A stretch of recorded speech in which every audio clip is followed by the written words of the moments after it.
Hello. कैसे हैं आप लोग। देखिए आज हम इस पजल को सॉल्व करते हैं और जितने लोग भी यूपी ट्रिपल एससी की तैयारी कर रहे हैं, मतलब यूपी ट्रिपल एससी के थ्रू तैयारी कर रहे हैं और जहाँ जहाँ भी रीजनिंग आता है तो रीजनिंग काफ़ी अच्छा आता है, ये आप लोग जानते ही हैं। खासकर बीडीओ का जो एग्ज़ाम होने वाला है और वन रक्षक का जो एग्ज़ाम होने वाला है उसमें अच्छे रीजनिंग आएंगे। तो आप लोग प्रैक्टिस करते रहिए और अच्छे से पढ़ाई करते रहिए। तो चलिए इस पजल को हम लोग सॉल्व करते हैं और देखते हैं कि इस पजल में क्या है और कैसे सॉल्व किया जा सकता है। तो दिया है कि 10 व्यक्ति, ये दिए हैं 10 व्यक्ति और उसके बाद क्या बोला है आगे कंडीशन, एक दूसरे के बीच समान दूरी पर एक गोलाकार मेज पर चारों तरफ बैठे हैं, लेकिन ज़रूरी नहीं कि इसी क्रम में हो और केंद्र की तरफ मुंह करके बैठे हैं। तो ये कंडीशन है हमारे पास। और उसके बाद हम लोग कंडीशन समझ गए कि पजल हमारा कैसा है। तो एक हम लोग सर्किल बनाएंगे, सर्किल में 10 लोगों को बैठा देंगे और उसके बाद हम पजल करना स्टार्ट कर देंगे। तो देखिए यहाँ पे हम लोग पहले स्टार्ट कर देते हैं। 1 2 3 4 5 6 7 8 9 10, ये 10 लोग हो गए। तो 10 लोगों का अरेंजमेंट हमको करना है, सर्कुलर अरेंजमेंट। और ये क्वेश्चन काफ़ी अच्छा क्वेश्चन है, तो चलिए इसको सॉल्व करते हैं। अब देखिए इसमें क्या दिया है, हम आप लोगों को पहले ही बताए हैं कि जब भी आप पजल सॉल्व कीजिए तो कंडीशन नोट करके सॉल्व कीजिए। आप डायरेक्ट पजल सॉल्व करना स्टार्ट मत कीजिए। जैसे यहाँ पे वैल्यू रखना, जैसे यहाँ पे दिया है यम यच के दाईं ओर तीसरे स्थान पे है। तो कई लोग हैं यहाँ पे बना देते हैं यच और यच के दाईं ओर तीसरे स्थान पर, तो तीसरे स्थान पर यम आपका यहाँ आ जाएगा। तो इस तरह आपको नहीं करना है, आप पहले कंडीशन नोट कर लीजिए। नोट करने के बाद आपको टाइम भरपूर मिलेगा। तो यहाँ पे देखिए यम यच के दाईं ओर तीसरे स्थान पर है। तो यम क्या है, यच के दाईं ओर तीसरे स्थान पर, तो हम लोग यहाँ ऐसे बना लेते हैं। फिर जेड यम और यू के दोनों के निकटतम पड़ोसी है। तो जेड जो है ये क्या है, जेड के पास यम भी है और जेड के पास यू भी है। उसके बाद पी यू के निकटतम दाईं ओर बैठा है। अब देखिए यही क्लू है, मेन पजल का यही क्लू है। अब इसको हम लोग कैसे पहचानेंगे, पहले कंडीशन नोट कर लेते हैं, उसके बाद हम लोग पहचानेंगे। अब देखिए पी यू के निकटतम दाईं ओर है, पी यू के निकटतम दाईं ओर है। तो यू के निकटतम दाईं ओर ये हो जाएगा आपका कंडीशन ऐसे। फिर आप क्या बनाएंगे, यस यच का पड़ोसी नहीं है, यस जो है यच का पड़ोसी नहीं है।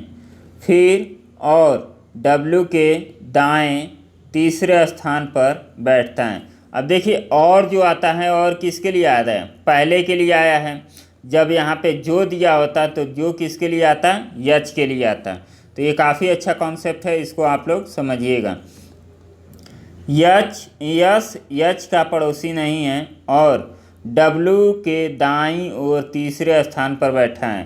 तो डब्ल्यू के दाईं ओर तीसरे स्थान पर 1 2 और तीसरे स्थान पर कौन बैठा है, यस बैठा है। तो यस को हम लोग यहाँ बना दिए। फिर आगे कंडीशन क्या दिया है कि तीसरा स्थान पर बैठा है बी, डब्ल्यू और पी का पड़ोसी नहीं है। डब्ल्यू और पी का पड़ोसी नहीं है कौन, बी। तो डब्ल्यू और पी को हम लोग बना देते हैं, यहाँ पे इसको कट कर देते हैं कि बी डब्ल्यू और पी के पास नहीं आएगा। फिर जे और एच के बीच के व्यक्तियों की संख्या, तो जे और एच के बीच व्यक्तियों की संख्या जेड और जे के बीच व्यक्तियों की संख्या के बराबर है। तो इसको हम लोग कंडीशन को यहाँ लिखते हैं। अब देखिए इसमें जे आपका बीच में हो गया, एच आपका यहाँ हो गया और फिर आपका जेड यहाँ हो गया। इस पे बीच में संख्या क्या है, व्यक्तियों की बराबर है।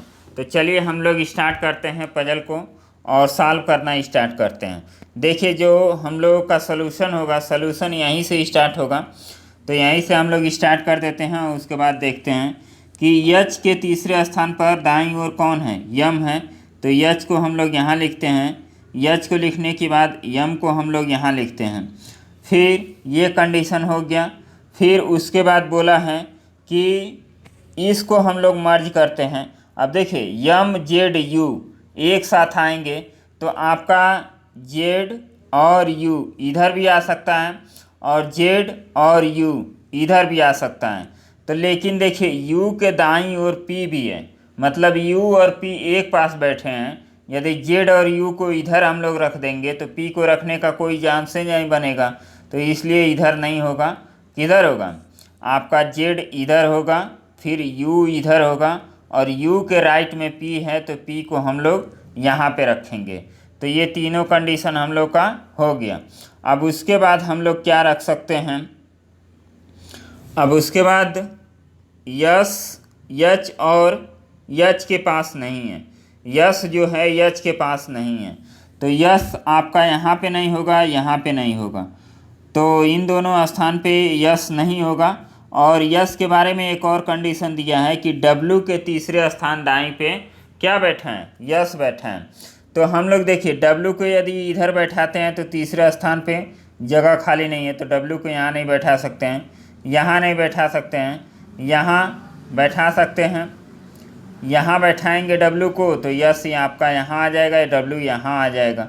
फिर आगे कंडीशन देखते हैं, यदि डब्लू को हम लोग यहाँ बैठाएं तो यस आपका यहाँ आ जाएगा। तो यस क्या है? यच का पड़ोसी नहीं है, तो ये तो गलत हो गया। फिर आप देखेंगे डब्लू को यहाँ बैठाएं तो यस को बैठाने का जगह नहीं मिलेगा, क्योंकि यच पहले से बैठा हुआ है। तो एक ही कंडीशन है आपका, कौन? आप डब्लू को यहाँ रखिए, यस को यहाँ रखिए। तो ये कंडीशन भी हो गया, ये कंडीशन भी हो गया। अब बोल रहा है कि डब्लू के बगल में पी बी नहीं होना चाहिए और पी के भी बगल में आपका बी नहीं होना चाहिए। तो हम लोग देखेंगे तो आपका बी यहाँ भी नहीं हो सकता है, बी यहाँ भी नहीं हो सकता है, तो इसको हम लोग हटा देंगे, बी को हम लोग रखेंगे यहाँ पे।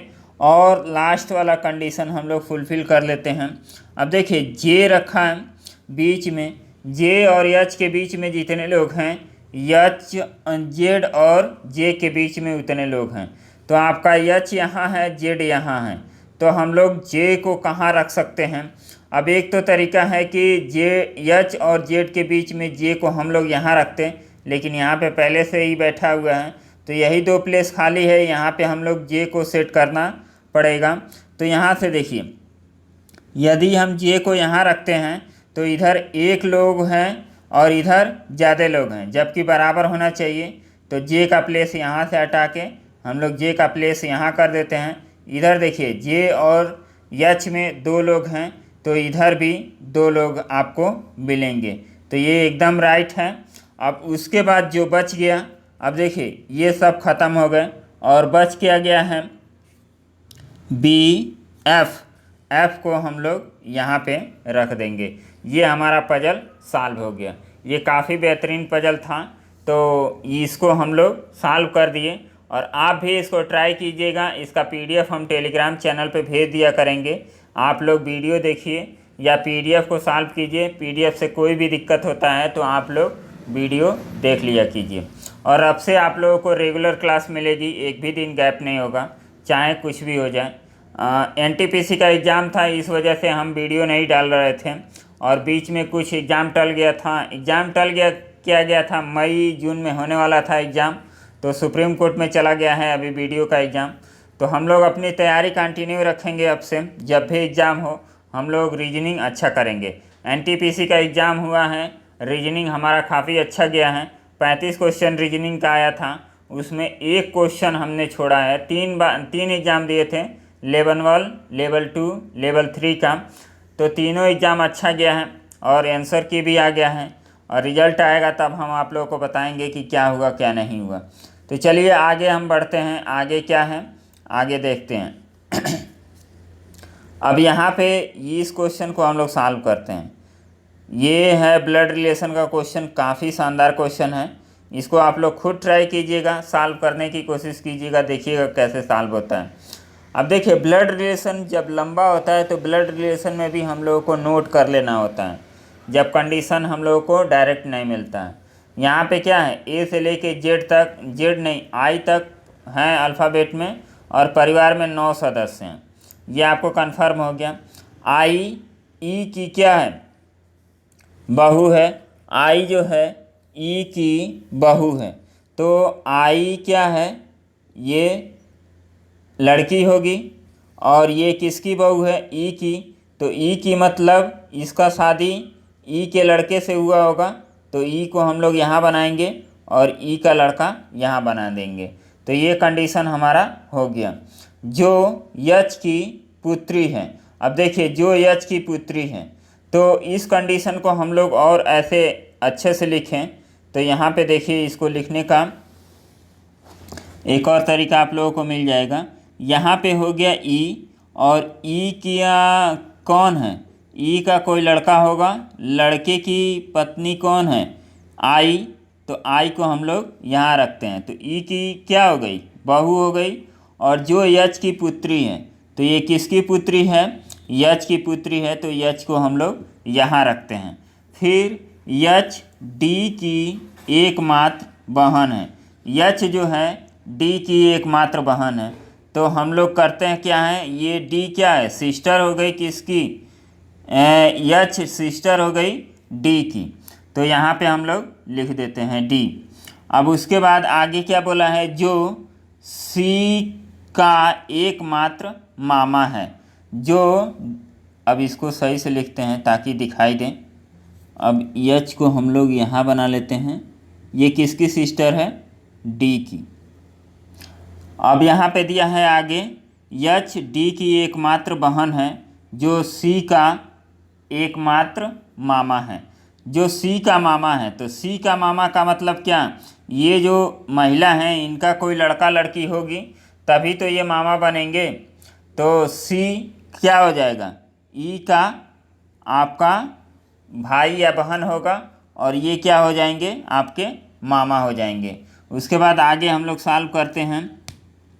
जी एफ का दादा है, जी जो है एफ का दादा है। अब देखिए इसका कंडीशन हम लोग को डायरेक्ट नहीं मिला, तो हम लोग यहाँ पे नोट कर लेते हैं, जी एफ का दादा है, तो यहाँ पे हम लोग इसको नोट कर लिए। फिर सी ए का मामा है, सी जो है ए का मामा है, तो मामा है का मतलब क्या, ये मेल मेंबर होगा। और सी का मामा है, तो सी ए का मामा है, तो ए का मामा है मतलब इसकी कोई लड़का या लड़की होगी। तो ए कहाँ आएगा, ए आपका इसी कंडीशन में आएगा, इसी आपका रो में। तो इसको हम लोग यहाँ बना लेते हैं, उसके बाद आगे हम लोग इसको करेंगे। चलिए ए को हम लोग यहाँ लिख लेते हैं, अभी कंफर्म न्यूज हमें नहीं मिला है। जो यफ का पिता है, जो यफ का पिता है, ये फादर है किसका, यफ का, तो यफ का फादर है। तो यहाँ पे हम लोगों को, अब इसको तो हम लोग सेट कर सकते हैं ना। उसके बाद यहाँ पे बोला है कि एक व्यक्ति के या तो माता पिता दोनों होते हैं या उनमें से कोई नहीं होता है। तो अब आप देखिए, ये ई का क्या है, ये लड़का है, तो इनकी भी शादी हुई होगी, तो इनकी भी शादी किसी न किसी से हुई होगी। और फिर यच की भी शादी किसी न किसी से हुई होगी। और फिर आपको आई की शादी ए से, मतलब आई की शादी ए से ही करानी पड़ेगी, क्योंकि सी क्या है, ए का मामा है। तो हम लोग ए को यहाँ रखेंगे और इसका लड़का क्या हो जाएगा, मतलब यफ क्या है, यफ के बारे में कुछ दिया है, यफ के बारे में कुछ नहीं दिया है, तो यफ को ऐसे रखेंगे। अब देखिए यफ का दादा कौन है, जी है यफ का दादा। तो दादा का मतलब क्या, थर्ड जनरेशन। तो थर्ड जनरेशन मतलब जी आपका यहीं आएगा, ये आपका बन गया दादा। तो यहाँ पे कितने लोग हो गए, 9 लोग थे, 1 2 3 4 5 6 7 8। तो एक और कौन बच रहा है, तो आपका बी यहाँ हो जाएगा, बी ये क्या होगा, इसका जेंडर मेल होगा। तो इस तरह हम लोग का पजल ये सॉल्व हो गया। ये पूरा जो ब्लड रिलेशन है इसको हम लोगों ने सॉल्व कर दिया, और इसी तरह आप लोग भी करेंगे, ब्लड रिलेशन को सॉल्व करेंगे। तो ये काफ़ी अच्छा क्वेश्चन था, और इस क्वेश्चन को आप लोग लगा लेंगे तो काफ़ी अच्छे से आप लोग और क्वेश्चन को भी लगा लेंगे। तो चलिए नेक्स्ट क्वेश्चन हम लोग देखते हैं, काफ़ी आसान क्वेश्चन। अब इसमें क्या होता है, इसमें आप लोगों को ये खुद आप लोग करके बताइए। इसमें देखिए शब्द के ऐसे कितने अक्षरों के जोड़े हैं जिनके बीच उतने ही अक्षर हैं जितने अक्षर अंग्रेजी वर्णमाला में उनके बीच आते हैं। मतलब इसका समझिए, जैसे ए लिखा है, बी लिखा है, सी, डी, तो ए और डी के बीच में देखा जाए तो कितने अल्फ़ाबेट आते हैं? 2 आते हैं। तो ए और बी ऐसे ही रखे जाएं। तो इस तरह हम लोगों को इसको बताना होता है कि न्यूज़पेपर जो लिखा है इसमें जो अल्फ़ाबेट लिखे गए हैं कि इसकी काउंटिंग करने के बाद कितने ऐसे लेटर बनेंगे जो आपको ऐसे लिखेंगे। चलिए इसको हम बता ही देते हैं ताकि आप लोगों का कन्फ्यूजन दूर हो जाए। अब देखिए न्यूज़पेपर लिखा है तो न्यूज़पेपर को आपको 2 तरीका है सॉल्व करने का। एक तो तरीका है इसको लिखिए और इसको पढ़ के आप सॉल्व कर दीजिए, और दूसरा तरीका है कि इसका न्यूमेरिकल वैल्यू लिख लीजिए। तो चलिए हम लोग केवल इसी को लिखते हैं, NEWSPAPER। अब देखिए यन के बाद क्या आता है? यन, यम, यन के बाद OPQRSTUV, कोई नहीं मिला तो इसको हम लोग हटा देंगे। फिर ई से काउंट करते हैं, EFGHIJKL, इसमें भी कोई नहीं मिला। और इधर भी हम लोग काउंट करते हैं तो इधर तो यन है, कोई नहीं मिलेगा। फिर डब्लू से, अब देखिए डब्लू को आप लोग काउंट करने की ज़रूरत ही नहीं है, सबसे बड़ा डब्लू है तो डब्लू के आगे पीछे कोई नहीं होगा। फिर हम लोग काउंट करेंगे यस से, तो यस से क्या मिलेगा? यस, यस के बाद होता है TUVWX, इसमें भी कुछ नहीं मिला। तो हम लोग अब आगे बढ़ते हैं। अब हम लोग पी से काउंट करेंगे। पी से देखिए, पी से काउंट करेंगे तो पी से इधर भी देखना है, पी से इधर भी देखना है। तो हम लोग कैसे देखेंगे? पी के बाद आता है QRST, PQRST, मतलब इसमें भी कोई अल्फ़ाबेट नहीं मिला। अब आगे बढ़िए, आगे आपका ए आ गया तो ए को हम लोग काउंट करते हैं, ABCD, इधर काउंट करेंगे ABCDE,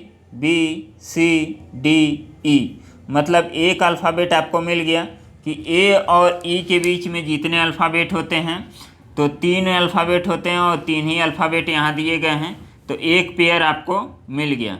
उसके बाद हम लोग आगे हम लोग देखते हैं कौन सा आपका पेयर बनेगा। अब फिर पी को देखते हैं तो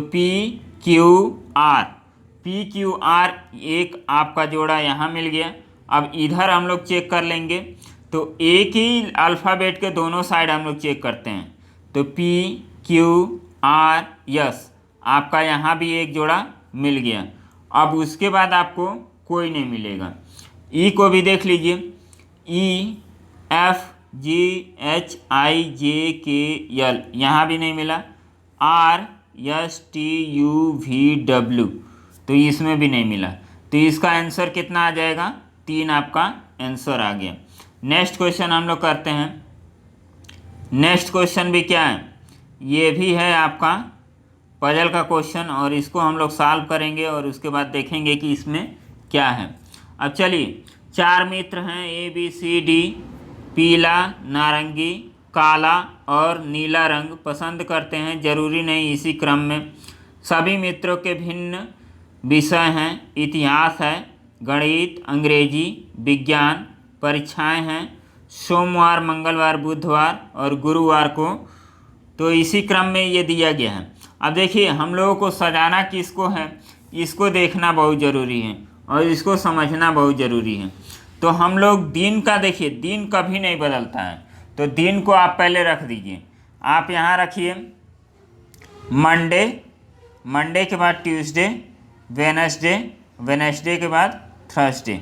ये 4 की सीटिंग आपकी हो गई। इसको और बड़े में लिखते हैं ताकि अच्छा से गैप मिले।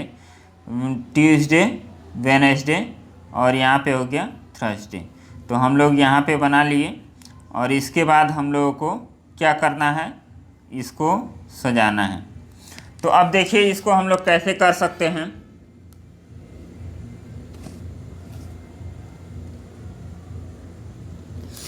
अब इसके बाद हम लोगों को एक अल्फ़ाबेट का चाहिए और उसके बाद हम लोग सब्जेक्ट का चाहिए, और सब्जेक्ट के बाद हम लोग का कलर का चाहिए। तो चलिए इसमें हम लोग एडजस्ट करेंगे। अब देखिए जो जो कंडीशन दिया है उसको हम लोग कर लेते हैं। सी को पीला रंग पसंद है, तो अभी इसका कंडीशन हम लोग ऐसे देखेंगे, अभी कहीं नहीं सजा सकते हैं। डी की परीक्षा सोमवार की हुई है, तो डी को हम लोग यहाँ रखते हैं। इसकी परीक्षा सोमवार को, तो इसको काट दीजिए, काटना नहीं है ताकि कभी ज़रूरत पड़े, इसको इधर से काट दीजिए। अभी इसमें सब नोट किया गया है, तो अलग से नोट करने की कोई ज़रूरत नहीं है। फिर देखिए, जिसे नीला रंग पसंद है उसकी इतिहास की परीक्षा है, मतलब नीला रंग वाला इतिहास का परीक्षा देता है। बी को नारंगी रंग पसंद है, बी को नारंगी रंग पसंद है, बी को नारंगी रंग पसंद है। फिर जिसे पीला रंग पसंद है उसे अंग्रेजी की परीक्षा पसंद है। जिसे काला रंग पसंद है उसकी विज्ञान की परीक्षा है।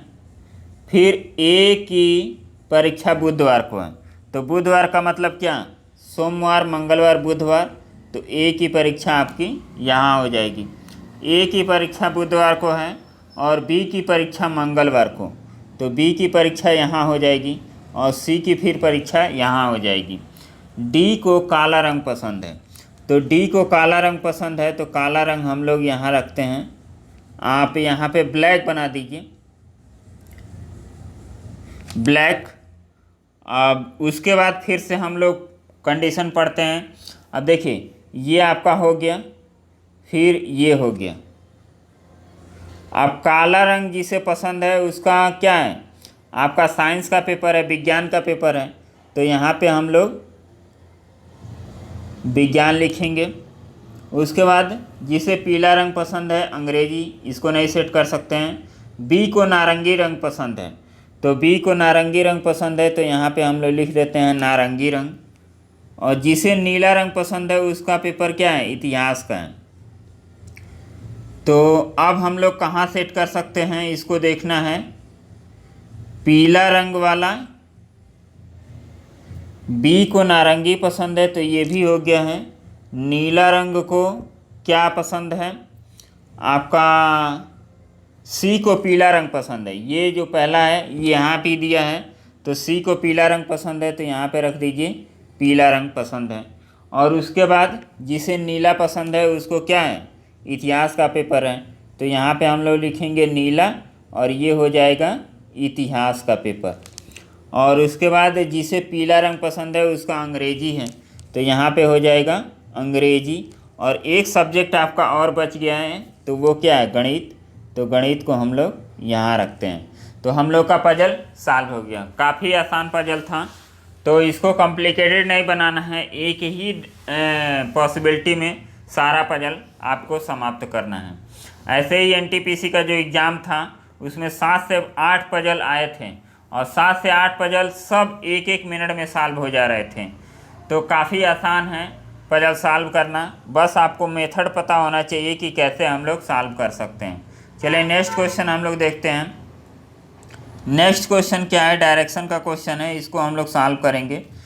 तो यहाँ पे देखिए, बिंदु ए बिंदु बी के पूर्व में 3 मीटर दूरी पर है। तो बिंदु ए, तो इसको हम लोग ऐसे बनाते हैं, बिंदु ए को यहाँ बना दिए और 3 मीटर दूरी पे कौन है, ये ए है, तो यहाँ हम लोग 3 मीटर दूरी पर पूर्व में है। बिंदु बी बिंदु डी के दक्षिण में 9 मीटर दूर पर है, तो डी के दक्षिण में 9 मीटर दूरी पर है। फिर बिंदु बी बिंदु ए के और एक्स के ठीक मध्य में है।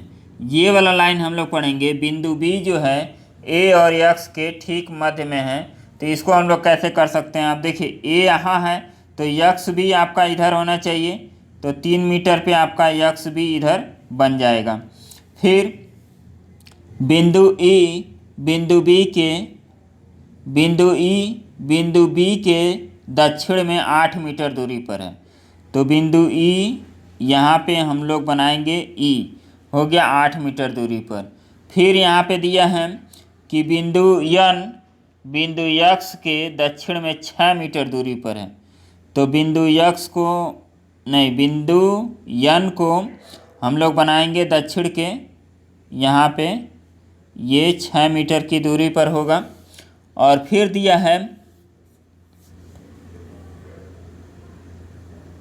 अब देखिए दो क्वेश्चन हमसे पूछा गया है कि यक्स और डी के बीच में क्या दूरी है, तो हम लोग इसी को लगा देंगे पाइथागोरस थ्योरम से, तो आपका आ जाएगा।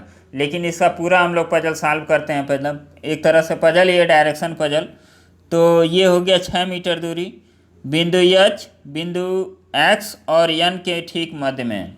तो यहाँ पे होगा यच, तो ये 3 और ये 3।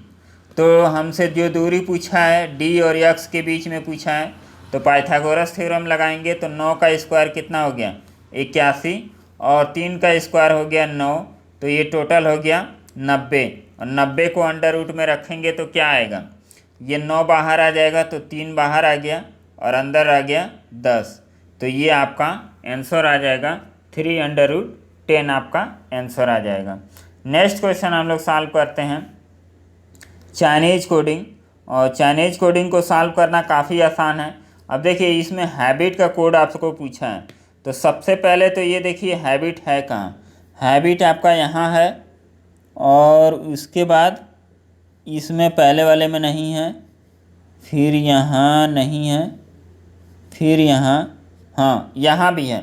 तो हैबिट आपको मिल गया कि कहाँ कहाँ है, हैबिट यहाँ है और यहाँ है। तो मतलब इन दोनों कोड को हमें देखना है कि क्या इसमें कोई मिल रहा है। तो इसमें देखिए a very important habit, clean teeth important habit, मतलब इम्पोर्टेंट और हैबिट का कोड हमें दोनों जगह मिलेगा। तो इसमें देखिए आपको TU मिल गया, फिर आपको क्या मिलेगा DA और DA, तो DA मिल गया और TU मिल गया। मतलब इन्हीं दोनों में से क्या आपको मिलेगा, इम्पोर्टेंट और हैबिट का कोड। तो यहाँ पे इम्पोर्टेंट एक जगह और लिखा है, तो इसमें देखिए TU आपका आ गया, तो TU मिला था, TU और DA मिला था इम्पोर्टेंट और हैबिट का कोड। तो यहाँ से हमने वेरीफाई कर लिया कि ये TU क्या है, इम्पोर्टेंट का कोड है, तो DA क्या हो जाएगा आपका हैबिट का कोड। तो ऑप्शन नंबर आपका सेकंड राइट हो जाएगा। ये आपका लास्ट क्वेश्चन है और इसको आप लोग सॉल्व कीजिएगा और कमेंट में बताइएगा कि SI का कोड आपका क्या होगा। और इसका पूरा PDF आप लोगों को टेलीग्राम चैनल पे मिल जाएगा। तो टेलीग्राम चैनल पे आप लोग इसका PDF डाउनलोड करके और अच्छे से क्वेश्चन कीजिएगा। देखिए हम कम क्वेश्चन कराएंगे लेकिन आपकी क्वालिटी बहुत बेस्ट होगी। हम इजी क्वेश्चन को टारगेट नहीं करेंगे, हम चाहते हैं कि आप लोग अच्छा से अच्छा क्वेश्चन सॉल्व करें। इजी क्वेश्चन तो कोई भी सॉल्व कर लेता है, अच्छा क्वेश्चन सॉल्व करेंगे तो आप इजी क्वेश्चन आसानी से सॉल्व कर सकते हैं। तो जब एग्ज़ाम आपका वीडियो का चाहे जिस भी एग्ज़ाम का आप लोगों का करीब आ जाएगा तो उसका हम आप लोगों को प्रैक्टिस सेट करा देंगे। बाकी ये जो प्रैक्टिस सेट हम करा रहे हैं इस प्रैक्टिस सेट को आप लोग देखिए अच्छे से। ये इसकी टाइमिंग हम रोज़ आप लोगों को 6 बजे वीडियो प्रोवाइड करेंगे। अब से डेली आप लोगों को वीडियो मिलेगा और जो कॉन्सेप्ट का आप लोगों का वीडियो होगा छोटा छोटा वीडियो होगा, लंबा वीडियो नहीं होगा कॉन्सेप्ट का। और कभी कभी ज़रूरत पड़े तो लंबा वीडियो भी पड़ेगा, लेकिन 3 बजे आप लोगों को शॉर्ट वीडियो 10 मिनट के अंदर या 10 मिनट के नियर अबाउट आप लोगों को वीडियो मिल जाया करेगा। तो आप लोग देखिए और रीजनिंग को अपनी सुधारिए। रीजनिंग इतना आसान आता है फिर भी आप लोग गलत कर देते हैं, जबकि है बहुत मज़ेदार क्वेश्चन। आप लोग पजल देखते हैं हम कितना आसानी से सॉल्व कर देते हैं, और आप लोग सॉल्व करते हैं तो इतना टाइम लगाते हैं पजल सॉल्व करने में। रेलवे NTPC में जो एग्ज़ाम हुआ है अभी उसमें कितना आसान पजल आया था, 1 मिनट के अंदर पजल सॉल्व हो जा रहे थे, 1 मिनट के अंदर पजल सॉल्व हो जा रहे थे। और बगल में लड़के थे, उन लोगों को पजल सॉल्व करने में दिक्कत हो रही थी, वो पजल को छोड़ दे रहे थे। तो आप लोग ऐसा मत कीजिए, आप लोग अपनी रीजनिंग को स्ट्रांग कीजिए और अच्छे से आप लोग मेहनत कीजिए। चलिए मिलते हैं नेक्स्ट वीडियो में, तब तक के लिए धन्यवाद।